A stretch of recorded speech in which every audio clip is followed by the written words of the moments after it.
अष्टमी के दिन कन्याओं का भोजन कराओ या नवमी के दिन कन्याओं का भोजन कराओ, पर देवी भागवत तो कहती है, देवी भागवत तो वर्णन करती है कि पहले नवरात्रे से लेकर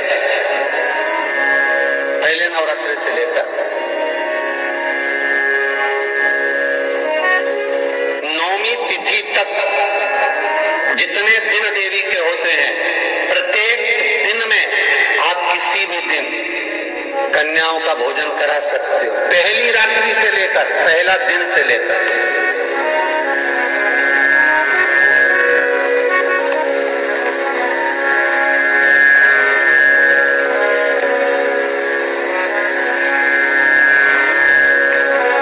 नवरात्रि मालूम है कब से लगती है? आप लोगों को ज्ञात होगा ना, नवरात्रि कब से लगती है? अमावस्या से कि एकम से? अरे जितने लोग सुन रहे हो जरा बोलो तो भाव से। अमावस्या से लगती है कि एकम से लगती है? तो सब लोग कहेंगे महाराज जी पड़वा से लगती है, एकम से। पर देवी भागवत कहती है अगर एकम से लगी तो नवरात्रि पूर्ण कैसे हुई?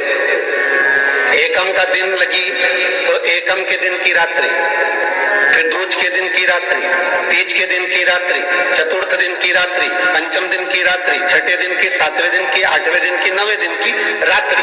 पर नवे दिन तो सुबेरे पूजन करके, यज्ञ करके, अनुष्ठान करके देवी को विसर्जन कर दिया, फिर नवरात्रि पूर्ण कैसे हुई?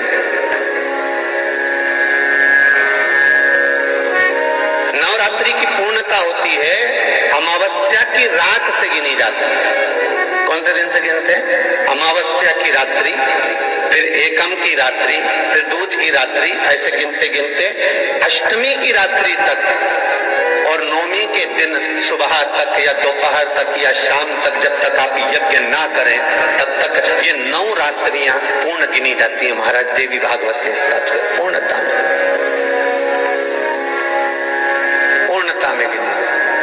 अब हमने कन्या भोजन का जो क्रम बनाया, अष्टमी के दिन करा देंगे, नवमी के दिन करा देंगे, इस तिथि को करा देंगे, पर भाव देखिए, शास्त्र कहता है भूखे को भोजन जब कराइए जब उसको भूख लगी हो,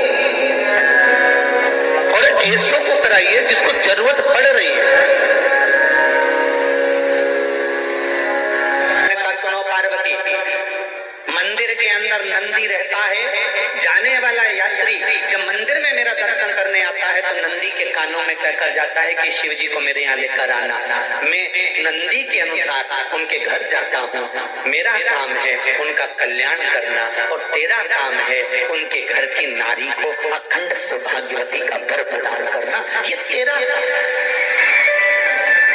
पार्वती माता ने कहा अखंड सौभाग्यवती होने का वर मैं तो दे दूंगी, पर उस समय पर माताएं चूड़ी बदल रही होगी, हाथ से चूड़ी निकाल रही होगी तो मैं वर कैसे दे सकती हूँ? मांग भर रही होगी तो मैं वर कैसे दे सकती हूँ? उस समय पर चूड़ी बिछिया बदला जा रहा होगा तो मैं वर कैसे दे सकती हूँ? उस समय पर झाड़ू लग रही होगी तो मैं लक्ष्मी को वहां कैसे भेज सकती हूँ? आप बताओ। तो शंकर भगवान ने कहा प्रदोष का समय एक ऐसा समय होता है, शाम का समय ऐसा होता है जिस समय पर केवल शंकर और पार्वती की आराधना का समय होता है।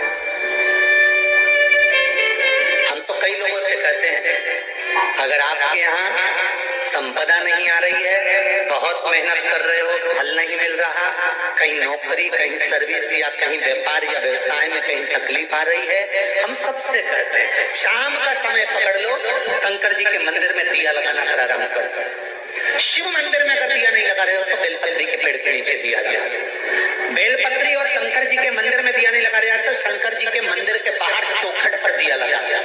इतना भी नहीं कर सकते तो अपने घर के बाहर अपने द्वार पर दिया लगा दो और शंकर जी के नाम का श्री शिवाय नमस्तुभ्यं बोलकर शंकर भगवान को याद कर कर अपनी कामना कर कर बाबा का स्मरण कर कर पंचाक्षर मंत्र नमः शिवाय, षडाक्षर मंत्र ओम नमः शिवाय, द्वादशाक्षर मंत्र ओम नमो भगवते वासुदेवाय, जो मंत्र तुमको याद है उसका स्मरण कर कर लक्ष्मी हो चाहे नारायण हो चाहे राम हो चाहे कृष्ण हो, स्मरण कर कर शाम के समय बाहर दिया लगा दो, दरवाजे के पास लगा दो, वो सुनेगा जरूर, आएगा तो उसका वेलकम जरूर होगा और वो कुछ लेकर जरूर जाएगा।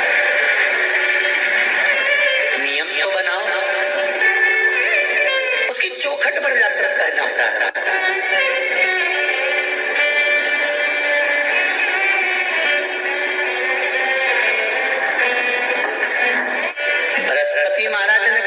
शाम का समय जो प्रदोष का समय होता है, उस समय पर इंद्रदेव तुम शंकर जी की आराधना करो। शिव आराधना से शंकर जी जो मार्ग प्रशस्त करेंगे, शिव आराधना से जो शंकर जी कहेंगे वो तुम करना।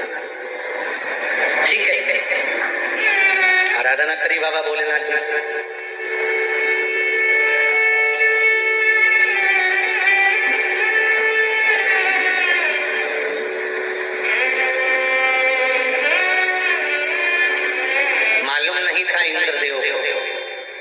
बृहस्पति महाराज ने प्रदोष की महत्वता समझाई तो प्रदोष का समय जानकर शंकर जी पर 7 बेलपत्र प्रदोष के दिन इंद्र ने समर्पित कर दी बिना सोचे। कितनी बेलपत्र? 7। प्रदोष का व्रत करो चाहे ना करो, मंदिर में चढ़ी हुई बेलपत्र को उठा लो,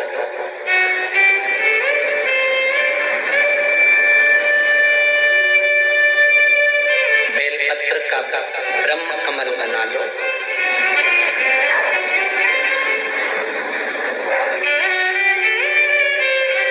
ब्रह्म कमल का मतलब होता है डंडी बीच में रहे, आसपास पत्तियां रहे। 7 पत्ती का ब्रह्म कमल बनाकर, जैसे ये पत्तियां एक जैसी रखी हुई हैं, तो इसको फैला जाए, 7 पत्ती को आपस में फैलाकर ब्रह्म कमल बनाए। प्रदोष का व्रत करें ना करें, जरूरी नहीं है कि वृक्ष से ही पत्ती लेकर आओगे तो ही शंकर जी को चढ़ाओगे। शिव जी पे से चढ़ी हुई उठाकर धोकर ब्रह्म कमल बनाकर बाबा से विनय कर कर, हे प्रभु आज मैं इस काम के लिए जा रहा हूँ, बाबा मेरा यह कार्य है, बोलकर श्री शिवाय नमस्तुभ्यं